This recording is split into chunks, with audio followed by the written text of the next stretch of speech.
Guys, তো আমার চ্যানেলে আসার জন্য সবাইকে ওয়েলকাম। তো দেখো, বাড়িতে সবজি না থাকলে কি হয় বলো তো, আমি ভেবে পাই না যে কী রান্না করব।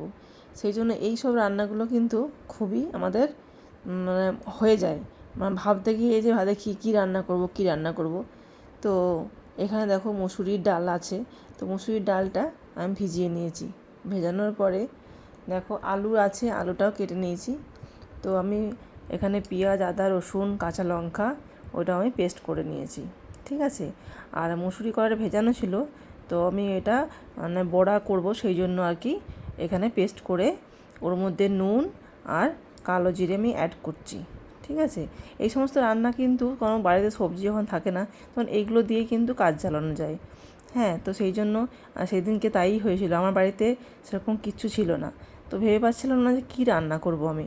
তো সেই জন্য ভাবলাম যে মুসুরির ডাল আছে, তো ভিজিয়ে নিই, ভিজিয়ে পরে বড়া করে একটা তরকারি করি। এটা কিন্তু খেতেও ভালো লাগে, আর এটা হলে সবাই খায়ও। তো সেই জন্য ভাবলাম তো আমি এটাই বানাই।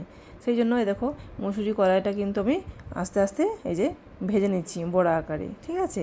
আর একদিকে আমি আলুগুলো কিন্তু সেদ্ধ করে নিয়েছিলাম। হ্যাঁ, তো এই যে ভাজা ভাজা হয়ে গেছে, এবার লাল লাল হয়ে এসছে বড়াগুলো, তো এগুলো আমি সমস্ত তুলে নেবো, ঠিক আছে। আর আলুগুলো সেদ্ধ যেহেতু হয়ে গেছে, একদিকে সেদ্ধ করতে বসিয়েছিলাম, তো সেদ্ধটাও নামিয়ে নেবো, তোমাদেরকে দেখাচ্ছি। তো একে একে বড়াগুলো ভাজা হয়ে গেছে। এই যে বললাম না আলুগুলো সেদ্ধ করে নিয়েছিলাম, তো সেই জন্য এই আলুগুলো সেদ্ধ করে তোমাদেরকে দেখাচ্ছি। আর একদিকে বড়া কিন্তু ভাজা মানে হচ্ছে, কিছুটা ভাজা করেছি আর কিছুটা ভাজা চলছে। তো মেয়েরা এসে বলছে, মা আমাকে দাও, আমাকে দাও। কারণ এই বড়াগুলো ভাজতে গেলে না ওদের খেতে খেতেই মানে অর্ধেক শেষ করে দেয়। আর আমি এদিকে তোমাদের সঙ্গে দেখাতে দেখাতে ওইদিকে বড়া যেহেতু দিয়েছি, তো একটা বড়া কিন্তু ভালোই মানে খুব লাল লাল হয়ে গেছে। হ্যাঁ, খেতে কিন্তু খারাপ লাগেনি, ভালোই লাগে খেতে। তো এইদিকে আমি একটা মশলা রেডি করছি।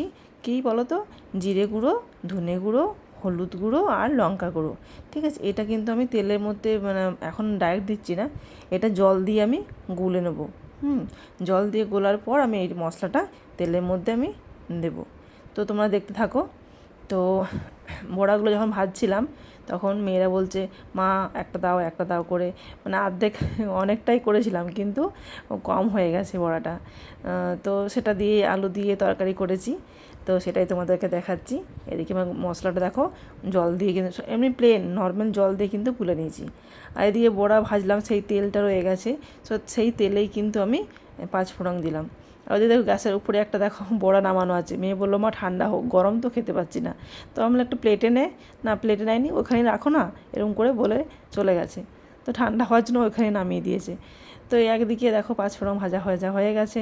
তো আমি তারপর পেঁয়াজ দিলাম, পেঁয়াজটা ভালো করে লাল লাল করে ভাজতে হবে। তো ভাজার পর একে একে সমস্ত মশলা, এই যে পেঁয়াজ, আদা, রসুন আর একটু লঙ্কা, 2 কি 3টে কাঁচা লঙ্কা দিয়েছি, সেটা পেস্ট ছিল, সেই পেস্টটা দেবো।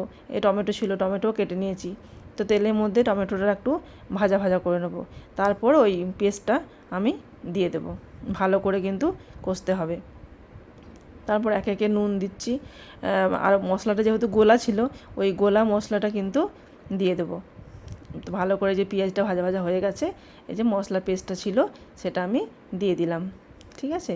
তারপরে এটাকে ভালো করে একটু কষতে হবে। যতক্ষণ না একটু ভালো করে মশলাটা ভাজা হচ্ছে ততক্ষণ কিন্তু ভালো করে কষতে হবে। কষার পর তারপর একে একে সমস্ত কিছু দিয়ে দেবো আমি। তো এই রান্নাটা কিন্তু খেতে চাই, মানে এই রান্নাটা খেতে খুব ভালোবাসে। যখন আমার সবজি থাকে না বাড়িতে, তখন কিন্তু আমি এইসব রান্না করি। কি ভাবি যে কী করবো, কিন্তু এটা খেতে ভালো লাগে। তো কিছু না থাকলে আমার মেয়েরা বলে, মা তোমার তো ওই রান্নাটা আছেই, ওটা করো। তো সেই জন্য আর মাঝে মধ্যে কি বড়াটা না খেতে ভালো লাগে, শুধু সবজি থাকলেও তখন বলে, মা একটু মুসুরি ডাল ভিজিয়ে দাও, একটু পেঁয়াজ, লঙ্কা, আদা, রসুন দিয়ে আমি এটা কিন্তু ভাজা ভাজা করি। তখন গরম ভাত দিয়ে কিন্তু খেতে ভালো লাগে। তো এই দেখো মশলাটা ভাজা ভাজা হয়ে গেছে, ঠিক আছে। তারপরে একটু আমি গরম মশলা এতে আমি দিচ্ছি। সমস্ত মশলা দেওয়া হয়ে গেছে, একটু তারপর কষার সময় একটু আমি গরম মশলা দিলাম। তারপরে সমস্ত বড়াগুলো দিয়ে দিয়েছি, দেখেছো এই যে লাল লাল হয়ে গেছে, খুব লাল লাল হয়ে গেছে। একদিকে তোমাদেরকে দেখাচ্ছিলাম, আর তো একদিকে বড়াগুলো আমার খুব লাল হয়ে গেছিলো। তো আমি আর ওটা করিনি, ওটা আমি ঝোলের মধ্যে দিয়েই দেবো, খেতে কিন্তু খারাপ লাগে না। হ্যাঁ, তো তারপরে দেখো আলু করা আছে, তো সেদ্ধ আলুগুলোও দিয়ে দিলাম এর মধ্যে। তারপর ভালো করে কষে এর মধ্যে আমি জল দিয়ে দেবো। জলটা একটু বেশি দিতে হবে, কারণ কি বলো তো, বড়াগুলো না একটু ফুলে একটু মানে টেনে যায় জলটা খুব, তো সেই জন্য আমি জলটা কিন্তু একটু বেশিই দেবো। তোমরাও কিন্তু জলটা বেশি দেবে, কারণ কি মুসুরির ডাল একটু একটু যখন ফুটবে না তখন একটু ভালো মানে ফুলে যায়। হ্যাঁ, তো সেহেতু ঝোলটা টেনে নেয়। হ্যাঁ, তো একটু বেশি করে দিতে হবে, নামানোর সময় তখন ঠিক হয়ে যায়। তো সেই জন্য একটু আমি জলটা বেশিই দিলাম। তারপরে একটু ফুটবে, ফোটানোর পরেই আমি কিন্তু নামিয়ে নেব। ঠিক আছে? তো তোমাদের যখন ইচ্ছে হবে তখন কিন্তু এই রান্নাটা একটু করে দেখবে, করে কিন্তু খেতে ভালোই লাগবে। হ্যাঁ, তো সেই জন্যই বলছি তোমরা একটু করো, করে পরে আমাকে প্লিজ কমেন্টে জানাবে যে হ্যাঁ ঠিক হয়েছে কি না, ভালো লাগলো কি না। হ্যাঁ, তো এই যে রান্না আমার হয়ে গেছে, আমি নামিয়ে নিয়েছি, ওরা খেতে বসে গেছে, সেই জন্য আমি এই যে খাবার দিচ্ছি, তোমাদেরকে দেখাচ্ছি যে এটা হয়ে গেছে। ভালো লাগলে অবশ্যই জানিও। তো টাটা, বাই বাই।